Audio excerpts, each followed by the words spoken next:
เราสังเกตให้เห็นเลยว่าเพิ่นก็หากระเทไปใหม่ๆได้นี่สลักจุดนี้นี่เนาะติดตามและอัปเดตเส้นทางอีกทีนึงพี่น้องกับป่าวีที่แดนลาวเส้นทางระหว่างเขตบ้านพังงอนไปหาบ้านเบือนคำเนาะเขตเบือนคำปูนยังบ่ทันได้แห้งดีซ้ำนะแสดงว่าเพิ่นก็มีการลงมืออย่างตั้งหน้าว่าซ้ำต่อไปสำหรับการเฮ็ดคลองระบายน้ำจุดนี้เนาะ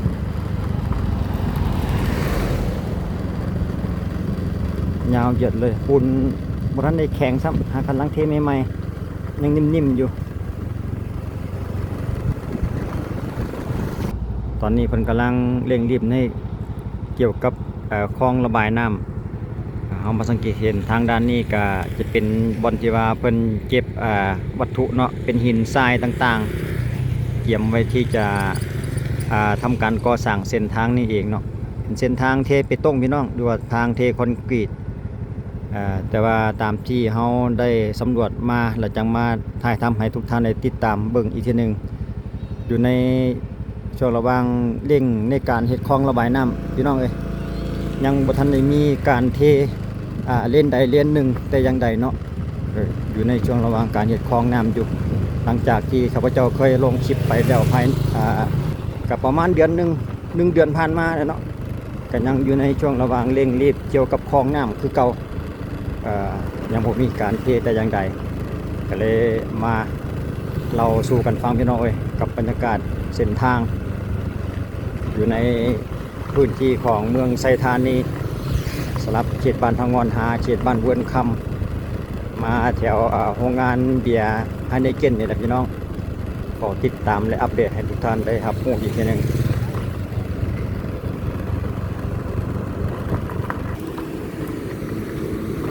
กำลังเทไปใหม่ๆเสียบเล็กไปเมื่อกี้นี่เองช่วงตอนแรกพี่น้อง5 โมงอยู่ในช่วงระหว่างกลางเดือนมังกรปี2026พี่น้องติดตามและอัปเดตอีกทีหนึ่งช่วงตอนรับปี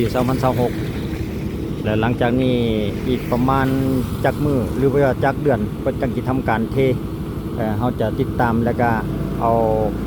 มาเล่าสู่กันฟังอีกทีหนึ่ง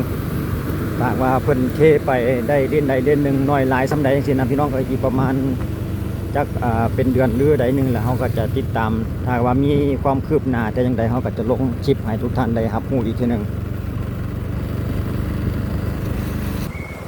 จุดนี้ก็คือทางด้านหน้าตลาดด้านหน้าตลาดของที่ว่าทางแบ่งเขาไปหาบ้านหนองเข่งสำหรับตัวนี้เป็นตลาดชุมชนหน่อยๆแคมทางโอ้ห้านขายเครื่องนะเจ้ากำลังปักเล็กไปใหม่ๆกำลังเทพื้นล่างอยู่นายสร้างเป็นกำลังแทกระยะแล้วก็ปักเล็กอยู่ทางด้านหน้าตลาดเลี้ยวซ้ายเข้าไปจะมีหอมไปหันกับเขาไปในเขตบ้านน้องเข่งสำหรับจุดนี้เนาะกับมีหลายเส้นหลายสายพี่น้องในปัจจุบันเขตสปป.ลาวเฮาที่กำลังเร่งรัดพัฒนาถนนหนทางนะครับเราจะติดตามนอกจากจุดนี้แล้วก็จะมีเขตบ้านปากซาบเนาะบ้านสมสมัยหรือว่าทางออกไปหาเส้นทาง13ใต้จังซี่นะมี4 เส้นทางที่ข้าพเจ้าก็จะได้ติดตามและอัปเดตลงเป็นช่วงไปให้ทุกท่านได้รับรู้อีกว่าการพัฒนาแต่ละเส้นแต่ละสายเนี่ยไปถึงจุดใดได้แล้วเนาะประมาณนี้สำหรับจุดนี้ก็โอ้ห้านขายเครื่องเปิดกระเฮ็ดครัวทางไปเป็นไต่ไปชั่วข้าว พอได้ไปซื้อแนวอยู่เนื้อกินพักนั่งอ่างหญ้าหรอวะเดี๋ยวเขาจะเลียนไปอีกจักระยะหนึ่งครับพี่น้องตอนนี้เขากำลังเดินทางมุ่งหน้าเข้าไปสู่เขตบ้านทางงอนว่าเขามาเริ่มต้นอยู่ที่จุดบ้านเบือนคำหรือว่าเจริญไซโอ้คนกับปัดกับแป้ง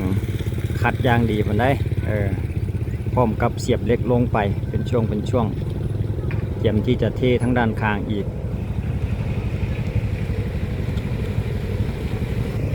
ส่วนฝากฟังทั้งด้านนี้กับเทไปคือกันแต่ตอนนี้เป็นตีแบบเททั้งข้างเป็นที่เรียบร้อยแต่ว่ากะคุจิเมนเทไปวางช่วงบ่ายนี่แหละ เบิ่งปูนกำลังกำก้ามได้หน่อยหนึงส่วนทางตลาดทางด้านข้างด้านหน้าตลาดชุมชนนี่แหละโอ้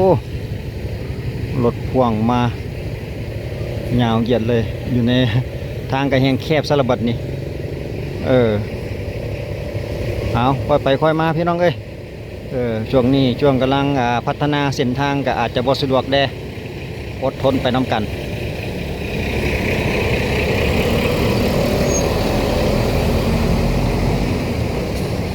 โอ้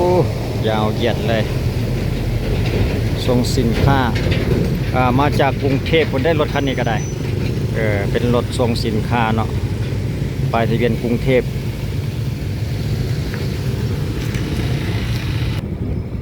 ส่วนจุดนี้เพิ่นก็ตีแบบไว้รอการเทกระซีเมนมืออื่นเศร้านี่เทแล้วตัวนี้นะเตรียมที่จะเทปิดรางอยู่ทางด้านบนของรางเนาะมัดเล็กตีแบบไว้เรียบร้อยสำหรับจุดนี้มาถึงจุดนี้ก็เขตบ้านเจริญไซเนาะบ้านเจริญไซไปหาบ้านเวิร์นคำจะมีตลาดน้อยอีกคือกันสำหรับจุดนี้เราเป็นตลาดแชมทางขายป่าหรือว่าขายในยูเนลจินหลายสิ่งหลายอย่างเกี่ยวกับอาหารการกินว่าสิเป็นพักต่างๆเนาะหอมแฮมทุกสิ่งทุกอย่างเราว่าเกี่ยวกับการอยู่การกินเป็นตลาดน้อยแคมทางตอนแรงพี่น้องเขตบ้านเจริญไซ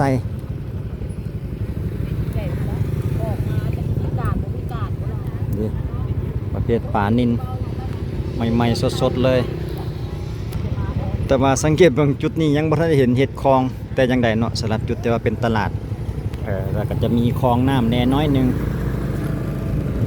มีคลองชลประทานมั้งนี่นะโอ้ยคลองก็มีแต่คลองแหละพี่น้องเอ้ยหากบ่มีน้ำอันนี้เป็นป้ายของบ้านเจริญไซโฮม11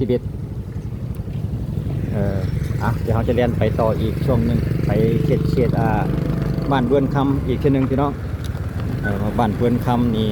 จะนั่นบ่ก็จะมีแต่คลองเพราะว่าเขาได้เรียนผ่านมาแล้วเนาะสังเกตเห็นมีแต่คลองเพราะท่านได้มีการเทเล่นใดเล่นหนึ่งกับสำหรับเขตนี้ครับสำหรับเบี้ยวขวาเส้นทางที่ว่าเขาไปหาโรงเรียนโรงเรียนมัธยมเดี๋ยวเขาจะเรียนพาขึ้นไปเบิ่งก่อนแป๊บหนึ่งรู้สึกว่าเพิ่นจะปูยางเป็นที่เรียบร้อยเลยเส้นทางเส้นนี้เนาะเป็นทางลาดยาง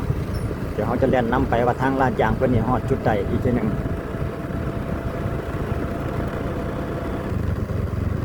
เบื้องขวามือนี่ก็เขตเจริญไซพี่น้องแต่ว่าเบื้องซ้ายนี่จะเป็นเวิร์นคำ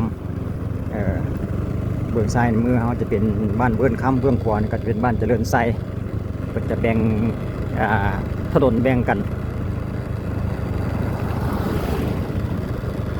รู้สึกว่ามาถึงจุดนี้ก็เขตโรงเรียนมัธยมทางจะรู้สึกว่าจะมืด เดี๋ยวแผนมาเบิ่งก่อนว่าฮอดจุดนี้ไกลนี้ไปก็จะเป็นบ้าน1หรือบ้าน2บ้านโพนงามบ้านโพนไซหั่นแหละเด็กโอ้หมดจุดนี้อีหลีสรุปแล้วทางเพิ่นก็มาฮอดแค่ทางโรงเรียนเนาะกลับคืนพี่น้องกลับคืนไปเขตทางงอนเฮาเบิ่งก่อนบัดนี้รู้สึกว่าทางลาดยางจะมาฮอดแต่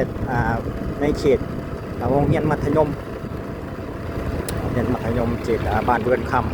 ำเดี๋ยวเบิ่งป้ายโรงเรียนก่อนแป๊บหนึ่ง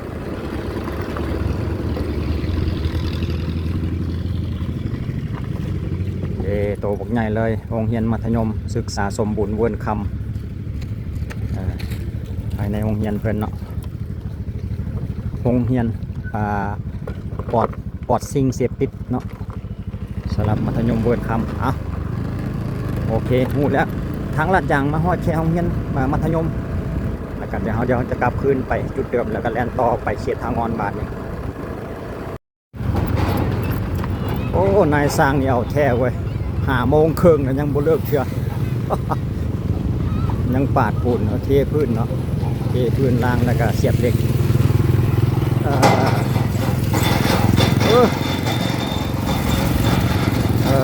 โอ้ รถคันข้างหน้าไอ้นั่นเพิ่นกุกคันใดเพิ่นเฮีย 5 โมงครึ่งแล้วเนาะเอ้ยนายสร้างก็ยังทำงานอยู่เด็รถแกรถแมคโครน้อยอันนี้เพิ่นลันลงเมื่อกี้นี่เนาะคันใดเพิ่นเอ้าเพิ่นทำสิแก้ไขของเพิ่น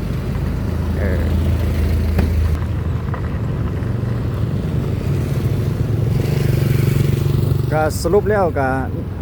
สำเร็จไปเฉพาะคลองระบายน้ำพี่น้องยังบ่มีการเทยังบ่ทันได้ถึงขนาดเทนะเพราะว่าอยู่ในช่วงระหว่างกำลังเริ่มต้นในการก่อสร้างเพราะว่าเพิ่นอาจจะมีเวลาอาจจะมีเวลาอีกหลายเดือนนะอาจจะมีเวลาอีกเป็นปีปลายพุ่นละวะแต่ว่าเขาก็พยายามเบิ่งป้ายโครงการเพิ่นอยู่ได้พี่น้องแต่ว่าหากบ่เห็นยังบ่เห็นป้ายโครงการเพิ่นปานนี้แต่จุดนี้เพิ่นก็คือสิแม่นกำลังรอปูนมาเทซ้ำอาจจะเป็นเวียกOT ของเพิ่นเนาะโอ้ถือว่าสุดยอดเลยพี่น้องเลย